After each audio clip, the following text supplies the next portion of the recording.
Everyone good? All right, folks, let's go ahead and get started. Good afternoon, everyone. If you are sitting in this, we're going to be talking about NTLM and Kerberos and some of the attack primitives that are currently out. Any red teamers, pen testers in the room or aspiring to be? Awesome. Of those, Active Directory folk? Awesome. And then anyone here do defense on the Active Directory side of the house?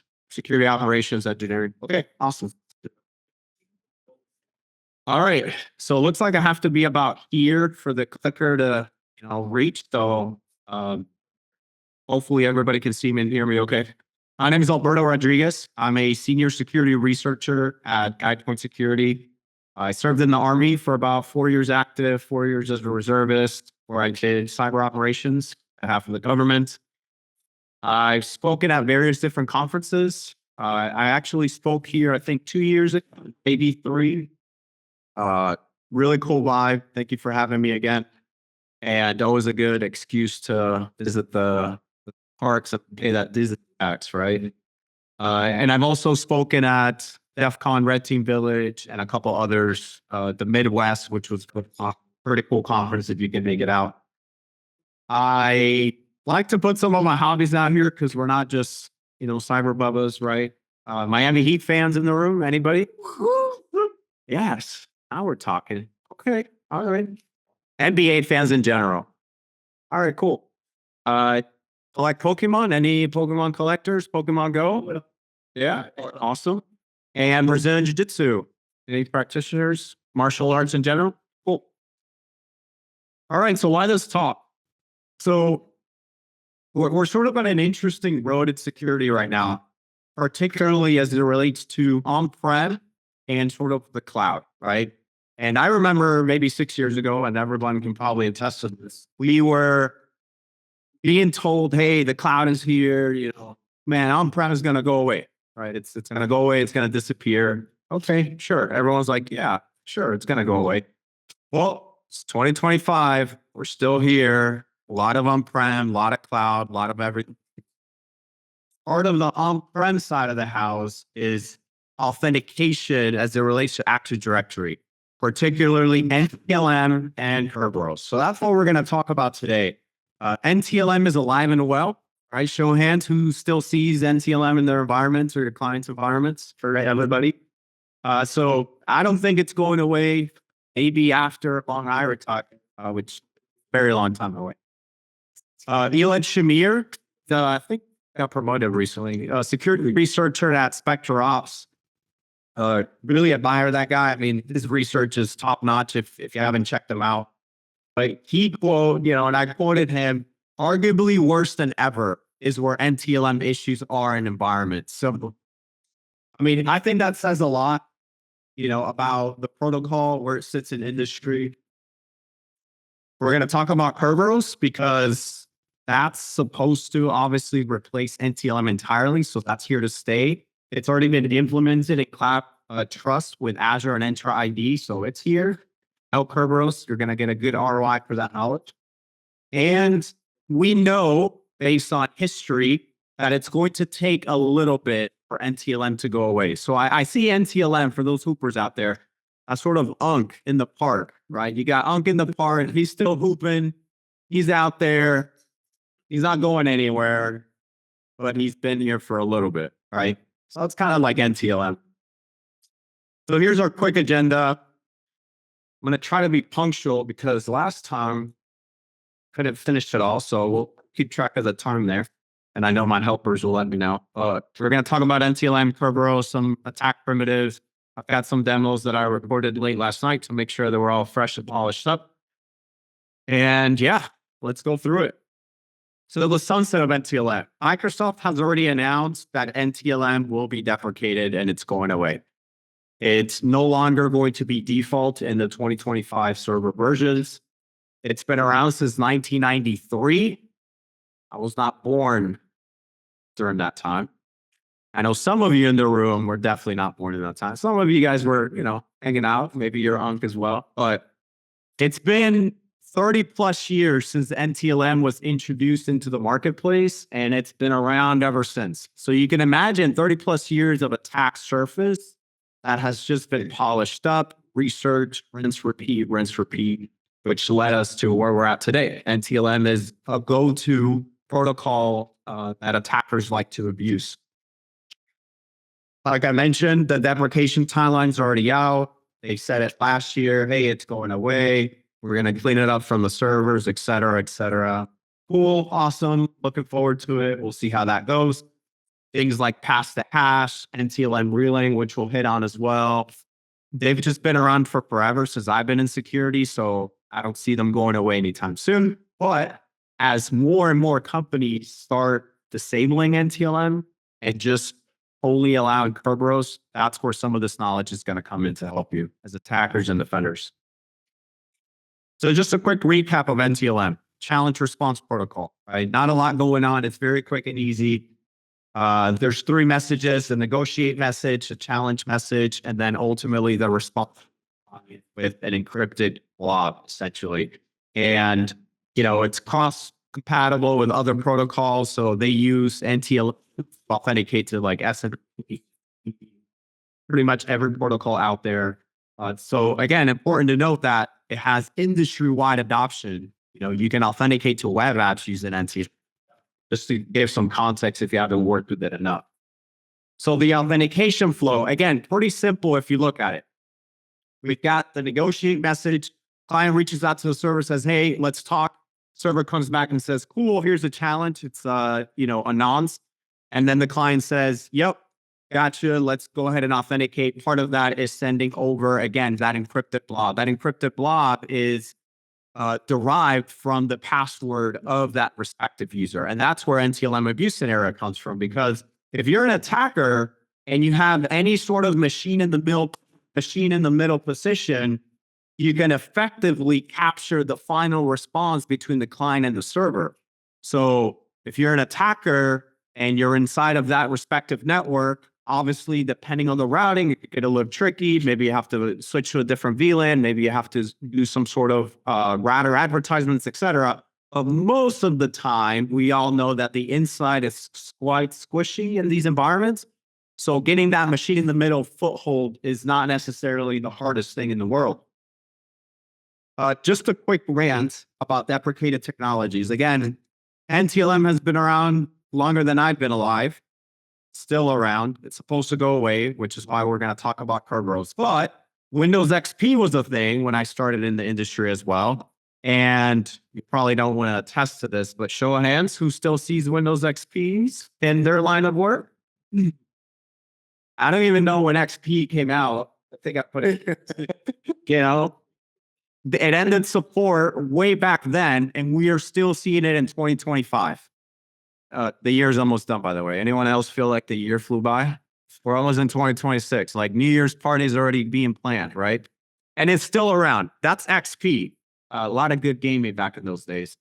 Windows 7. Still see Windows 7. Yeah, they told me that was going to go away.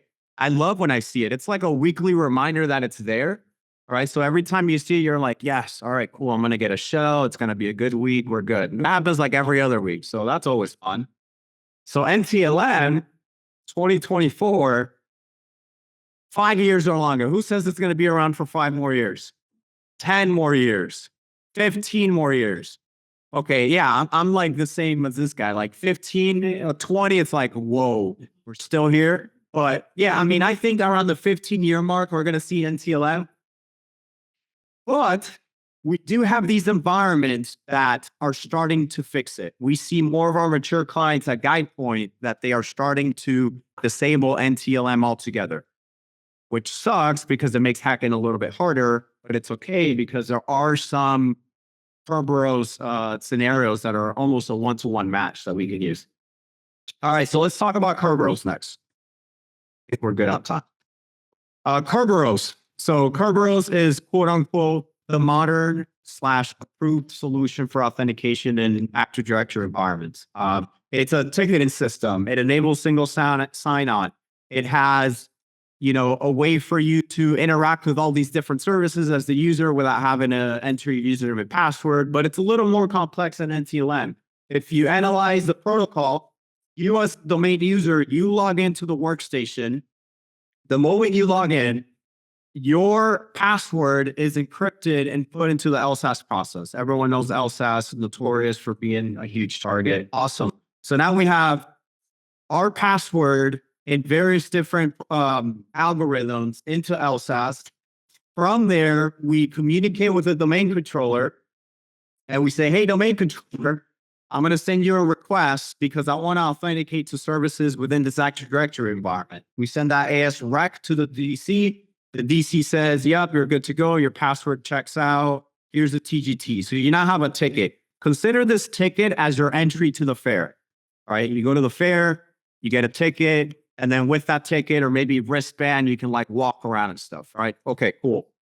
But occasionally when you're at these fairs, depending on, which type of fair it is, you might have to get an additional ticket for like the fancy Ferris wheel. Anyone ever been to one of those carnivals where it's like you pay at the entrance and then you got to pay again for that thing that you really want to do?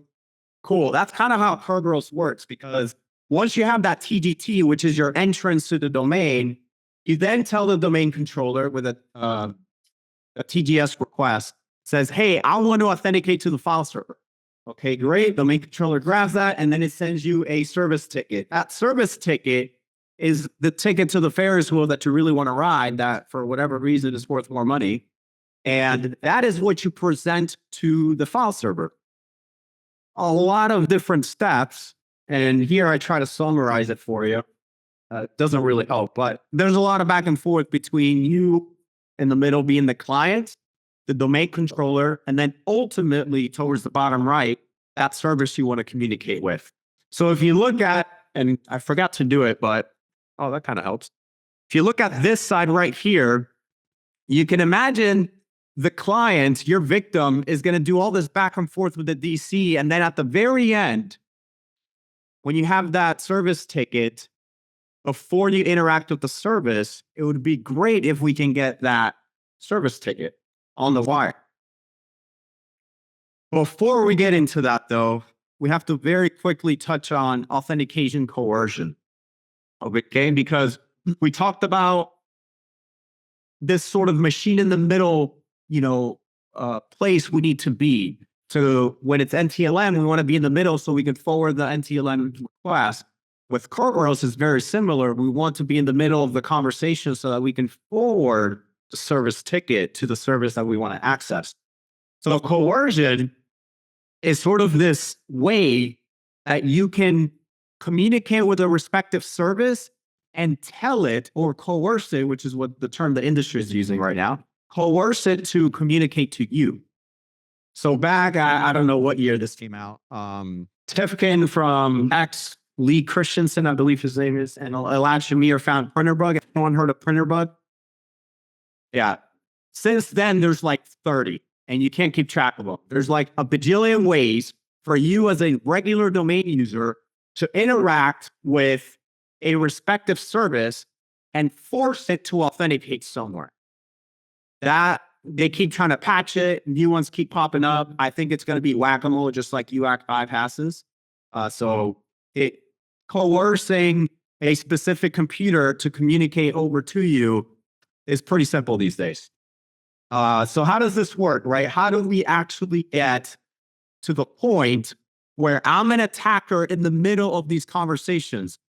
Well, the workflow is simple. I can either, one, poison the network, right?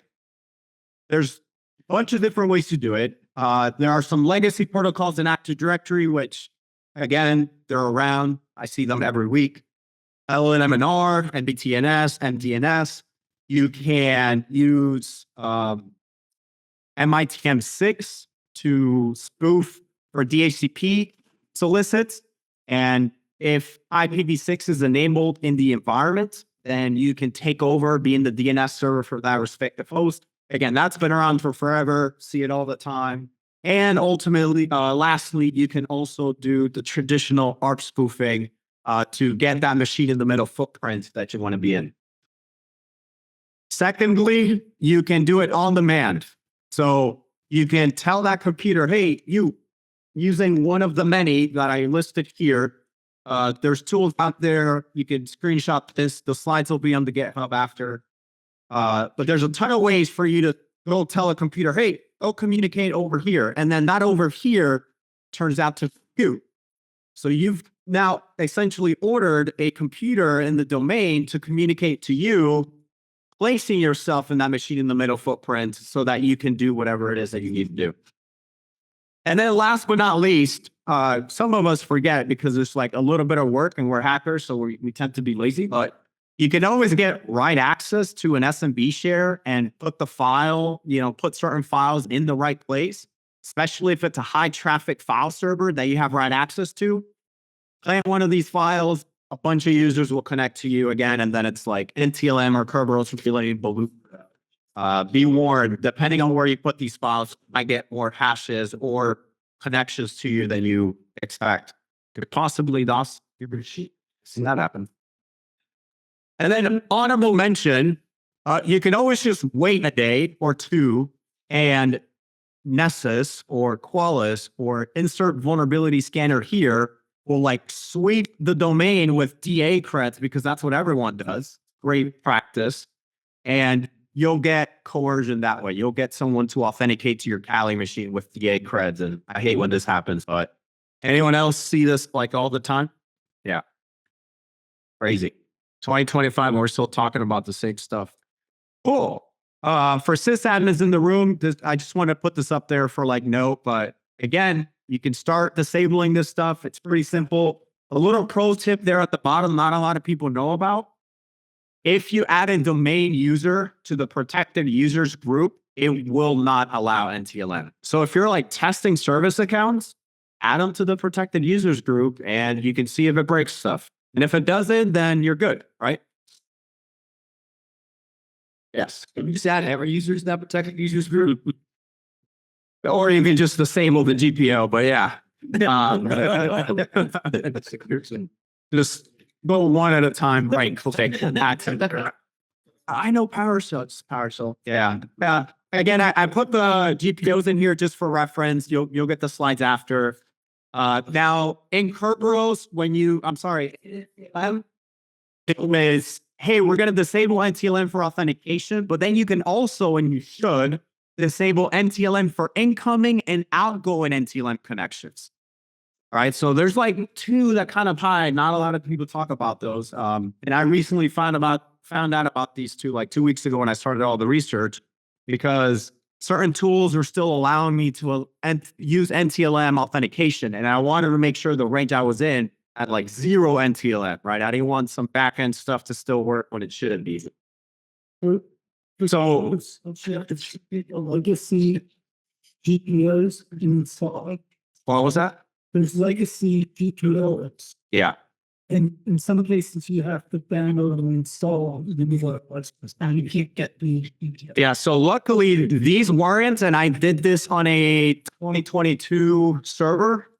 But I'm sure some others exist that you can download and, definitely explore those options. Cause I think, a lot of people are hesitant because they don't want to break something, but there is, a path forward. The SCAP compliance checker and also SCAP compliance checker. Nice. Thank you for that. Yes. One from NTLM. Just wondering if you've ever seen this before. So just question on NTLM. So like in like the same 5 minutes, I've seen accounts authenticating with NTLM and then authenticating with Kerberos as well. Like, if Kerberos is available, why is it? Yeah, so I have seen that, and it's effectively when certain technologies sort of downgrade to NTLM, that's why you might see that switch, because it might not be able to communicate over Kerberos, so then it falls back to NTLM. Technology, you mean like applications? Yeah, applications, servers, just depending on how each client or server is configured. I have seen that, yeah. Yeah. All right, so let's just pretend, poof, NTLM is gone, right? We've disabled it, or we're rolling out brand new infrastructure. Hopefully NTLM is gone. Let's go into an environment where you need to attack or defend on purely Kerberos-based authentication. So everyone here familiar with ESC 8, Active Directory Certificate Services 8, the HTTP endpoint and certificate authority? If that's enabled, that's like bad news, right? So obviously the Active Directory Certificate Services has been around for a few years now, and it's just a go-to for attackers to exploit. And right now, if you have a certificate authority and you have HTTP enabled, anyone who's a domain user could effectively interact with that with NTLM enabled, can coerce authentication, go through NTLM. It'll make your CA create a certificate for that respective user, and you can tell it, hey, give me the domain control effectively. So this issue has existed now for years. And without NTLM, you could still do it with Kerberos. And here's how. So I wrote these steps down just so that you can go back and review and just sort of like tell yourself all the different steps. I'm going to quickly go through them. So in this scenario, we're using the network, manipulation side of the house. So with MITM6, we're going to poison DNS by inserting ourselves via DHCP v6 as the DNS server for Windows client. After that, we're going to target the Active Directory Certificate Service enrollment server. And we're going to, with that machine in the middle footprint, we're going to get that user to communicate with us, or those clients to communicate with us. Once they do, we're going to relay the AS rec into the certificate authority. Once we're here and we relay the Kerberos authentication, we're going to request a certificate on behalf of whatever victim communicate over to you. Once we do that, we're going to get a valid cert. And then with a valid cert, then we can create TGTs and then go be whoever we want to be with that respective user. A lot of different steps. I have a demo and I have this awesome visual. So again, we're going to find our ADCF server, set up the relay, poison, get that certificate for the user. We're going to authenticate with it, set it up in our environment, and then we can do post-exploitation. In this case, I do some S4-2U, which I'll talk about here briefly, to give ourselves impersonated domain admin the IFS service of a respective client. Here are all the commands, so you'll be able to run through this, and this will also be on the repo along with the range. If you're a Ludus user, you'll be able to mock this up and basically run through the whole thing that I'm going to show you here as well. So if you wanted to play with this in your Ludus range, you'll be able to check it out. All right, so let's take a look at our first demo.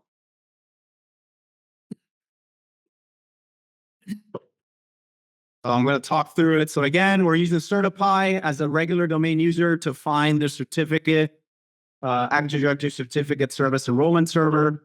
Here you see there's Ludus CA. And we're just going to do a quick find of ESC 8, which means the web enrollment HTTP endpoint is enabled. And then we're going to set up our relay with Kerb Relay X, targeting a Windows 11 client. And then we're going to set up our machine in our DNS spoofing. So in the background, before this happened, I just restarted the VM, and obviously those advertisements go out. I take over DNS, and then eventually the authentication comes over to the top. I get the certificate for that respective client. Once I have that certificate, I can get the NT cache, which is as good as gold. I can also grab the C cache file, which is the Kerberos TGT itself. I can import it or export it into the terminal. And then I'll use getST, which is an in-packet tool, to create a service ticket with that TGT on behalf of that user. And I impersonated the domain admin, again, using S4-2U, which I'll talk about here in a second. And then I'm using SMB client to just interact with the file server, the respective server or client on the C dollar share. Regular admin stuff, pretty self-explanatory. Obviously, with this, we can also do like PS exec over CIFS. We can, instead of a CIFS service ticket, we can do things like LDAP or host if we want to win RM into that respective endpoint. So a bunch of different things once you have the TGT for that respective computer account. So this is the S42U self that I was talking about. It's not terribly important for this talk, but it is something that I'm using. So I figured I'd just give you a quick rundown on it. Essentially, anytime you have the NT hash of a computer object in AD, you effectively compromise the entire computer object. So you can create service tickets that can impersonate any user of the domain. And most of the time, people choose the domain admin or the RID 500, unless you put that user in the protected users group or you check a box that says you can't delegate this user, which you should do anyways for all your DAs. But most of the times people don't do that. So you can impersonate yourself as a DA in any endpoint that you relay, which is really nice. And again, if you want to read more about it or check it out after the talk for just some context, I put, a bunch of word spaghetti in there for you. It's a really nice, quote unquote feature in terms of delegation. All right. So we just walked through how can I sit in the middle of the network, spoof some DHCP v6 to put myself in the machine in the middle place. Now let's talk about, hey, they don't have IPv6 or, from the network standpoint, I just can't get any ARP. I can't get any broadcast.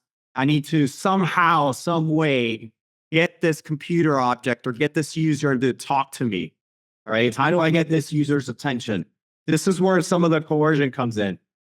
And here, we're also going to talk about SMB and how we can relay SMB to the other different services.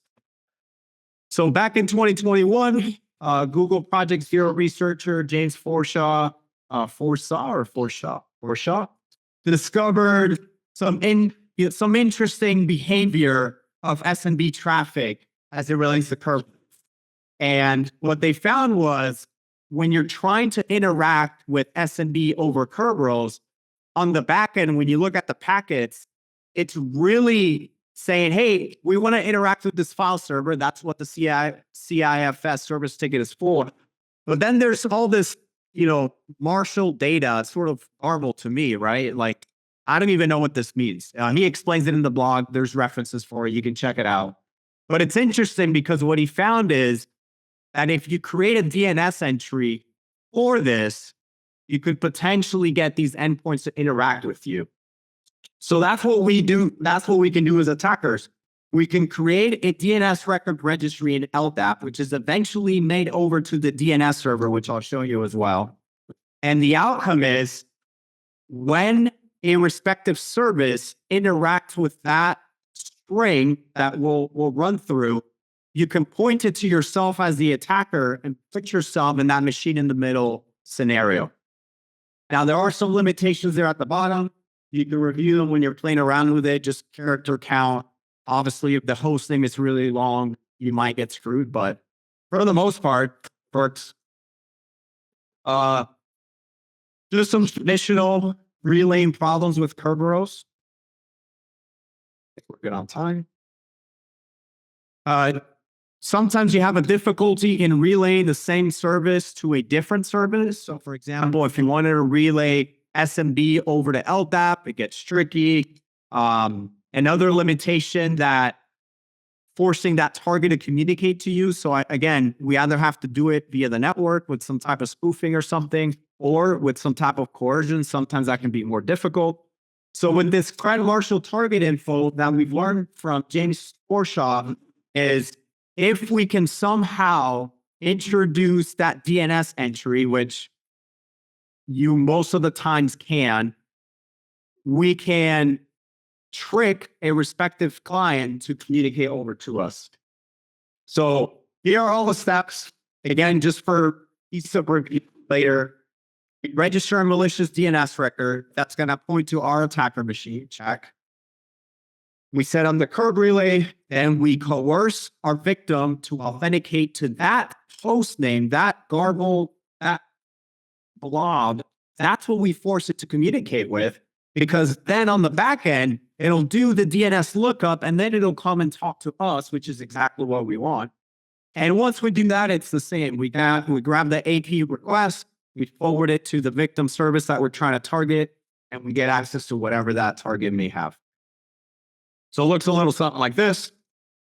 Register that malicious DNS, set up the relay, coerce authentication with Petit Potam or one of the other tools out there. I think I use, yes. I got a quick thing. Yeah. So does this still work? Does this tap still work if you have that's something exciting turned on? No, I'll hit on that. Yeah. Catching on. Can I play this one more page? Sure. Like an hour or two ago, they just released a new update and it's possible now, except labs can relate to everything now. Oh boy. Joshua Vicky just discovered that. So we got breaking news that as of 2 hours ago, something happened and now you can. Everything except LDAPs and Are they going to patch it? I mean, no idea. it might just be a, but yeah. Okay. That's always fun. But yeah, as of like now, you can't, but maybe, I don't know. We'll find out after this talk. We'll follow up with me so then we connect, we relay, you accept the authentication, and then you access a respective service. So again, the command's pretty straightforward. This way you can grab the Ludus range, play with yourself. Let me go ahead and show you the last demo here.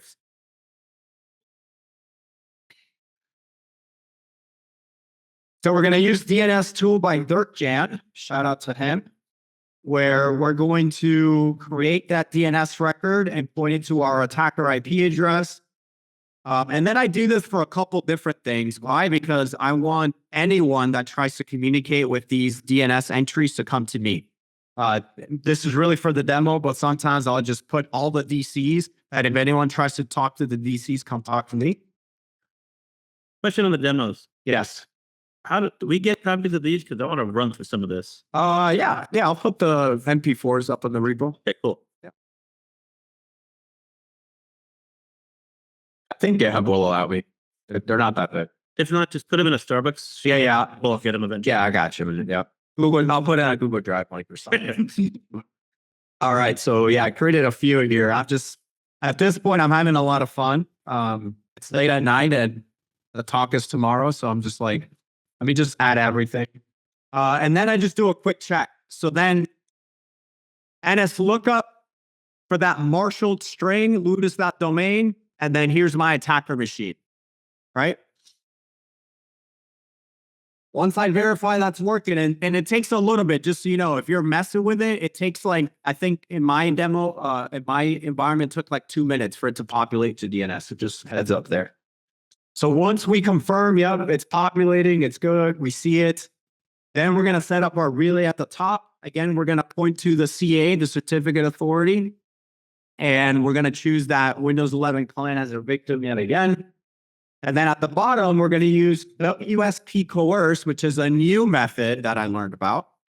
I forgot the team. I have it in the references, but they created their new method, their own version of Petit Potam. It uses a different Win32 API. It's brand new. It's working. So I would recommend using that. We coerce. I'll talk through it. You can see that, hey, I'm going to authenticate as the domain user, and I want it to come back and communicate with that D3 DC01 string. So when it does the DNS lookup for that, it points to my attacker IP, then I can relay, and then we're back to party. After that, it's just like we had it before. So now we've effectively coerced SMB authentication and sent SMB over to HTTP. Back to an earlier question, well, why does this work? But SMB signing help? SMB signing would help, and I'll follow up on that thing that came out 2 hours ago. But then what would also help is also in the recommendations later is EPA configured on the web enrollment endpoint and HTTPS, because then you wouldn't be able to as well. So a lot of default configurations that are just inherently insecure when you're using the incorrect protocols. And again, I do the same impersonation for the domain admin, SMB clients. I interact with the $C share, and we have all the files just like we did before. Again, this is an environment with 0 NTLM. I didn't know this until prepping for this talk, but a lot of the tools that we use, obviously they use NTLM to begin with, but some of the smaller ones don't actually have Kerberos support and they'll break. Some of them have that -K flag, which y'all know and love, awesome, but some of them don't. So as you're playing with it, you're going to learn that even the offensive or defensive tools that we're used to might not have, that Kerberos fully featured in, which makes Impacket really nice because you can just tie into Impacket's module and you'll be good to go. All right, notable mention. So obviously I work for a consulting firm, not doing like a sales pitch or anything, but we see clients we have like so many engagements weekly. It's insane. 30-something pen testers. One of our guys, Cameron, we play with AD every week, and he was tinkering with it in his lab. And as of before June, you could reflect that authentication to the same host. So you could tell a domain controller to talk to itself over Kerberos. Yeah, and then once you have a DC to DC, then you can dump hashes in the domain. It gets pretty wild. And that's as of June of this year. That was patched. And Cam, he's on the acknowledgement on the Microsoft page, but there were like 7 others there that discovered this summer because everyone's playing with Kerberos Relay. So really interesting. If you don't patch your environments, you could be vulnerable to a low privilege user, the domain admin right now, just over this. If you try to do the Kerberos Relay into yourself on a patch system, it will not work. I've tested it. If you do get it working, then obviously that would be a huge issue. All right. So just honorable mention there. Some really cool research. Check out the blog. He goes into detail about how he was on an engagement. It was late at night. He started playing with things and then things started working when they shouldn't be working. And that's how he found the CV too. So if you're a defender, I can't think of a reason. And when I was in the Army, I actually did about 3 years of the detection engineering, threat hunting, and incident response side of cyber, which was fun. But I can't think of a reason why I should have DNS entries as a defender and sysadmin that kind of look like this. This was a screenshot after all my take rig. Right? That should be a quick win for you, right? Go out, get your DNS records, run a quick search. I mean, this should be like pretty simple, pretty nice win for you. If you got pen testers rolling up, check this out. I'm sure they'll pop up. Secondly, we talked about this already, but just as a reminder, probably start disabling NTLM. If your organization has not talked about this yet, perfect time to bring it up on Monday when everyone's locked out of their accounts because they forgot their passwords. Right? SMB signing, which was mentioned, some of the relay is hindered when you start doing things like LDAP signing, SMB signing, EPA for the HTTP endpoints. All of these technologies that have existed for a long time that just don't come enabled by default, enable them and enforce them. And that'll prevent a lot of the relay. What's up? There's on by default now. Yes, SMB signing is on by default on servers. And I believe the newest Windows 11. Is it? Yeah. They fixed it. But Windows 10 all the way down and back in the 90s, yeah, we still see the SMB signing disabled pretty much daily. So again, if you want to play with the range that I built for this, it's going to be on this repo. It is not up right now. I got to do a get push. I forgot to do that, but I did it on Ludus. Any Ludus users in the room? Awesome. I'm one of the devs of Ludus, so if you guys want to chat, hit me up. Huge fan of the product, but this whole range will be there, so you won't have to configure Kerberos or anything like that. You'll just deploy the range, and you'll be good to go. You can play with this stuff on your own as well. And on this specific range, I'm also setting it up with Elastic. So you'll have the logs and the agents, and you'll be able to, if you're a blue teamer in the room, you'll just be able to run through the attacks and check it out on the Elastic side. Can't do it with Splunk, sorry. Their whole trial thing has changed, so it's a little bit harder. What's up? Have you ever run into, I don't know if Lotus do they host it on AWS as well or not? For You can. stuff? Because I know like relaying on AWS is pain in the ass. Yeah. Being that the infrastructure, like network infrastructure is controlled by AWS. But have you ever seen certificate-based relaying into the cloud, into Azure? Because I know they have like, if CVA is enabled, I've seen people be. I have. Yeah. I have seen it. It's a little more complicated for me right now because I'm now starting to learn like the Entra ID and how it ties. That'll probably be my like future talk that I really want to do, but yeah, it's really interesting. So in conclusion, just to wrap it up, because I'm right at time, I believe. As an industry, we are moving away from NTLM. I do see clients disabling NTLM. I see environments that have it disabled. But as attackers, we now have to shift, right? The cat and mouse game continues like it is now and will be when we all die. So because NTLM is going away, we have to continue to familiarize ourselves with some of these relay and attack primitives on the Kerberos side because the risk is still there. Kerberos is not going away. Like I mentioned earlier, Microsoft with Entra ID already a tie between on-prem and the cloud with Cloud Kerberos Trust. Dirkjan, again, another shout out to him. He's done a ton of research on the Entra ID space. So if you're interested in that, check some of his stuff out. And there's a lot of opportunity. Like I mentioned this summer, like 7 different companies to include ours were tinkering with Kerberos and found the same thing, right? And I'm sure like by next month, there'll be something new, right? So, don't be afraid to play with things. You don't have to be some wicked lead hacker, researcher person to find some of these flaws.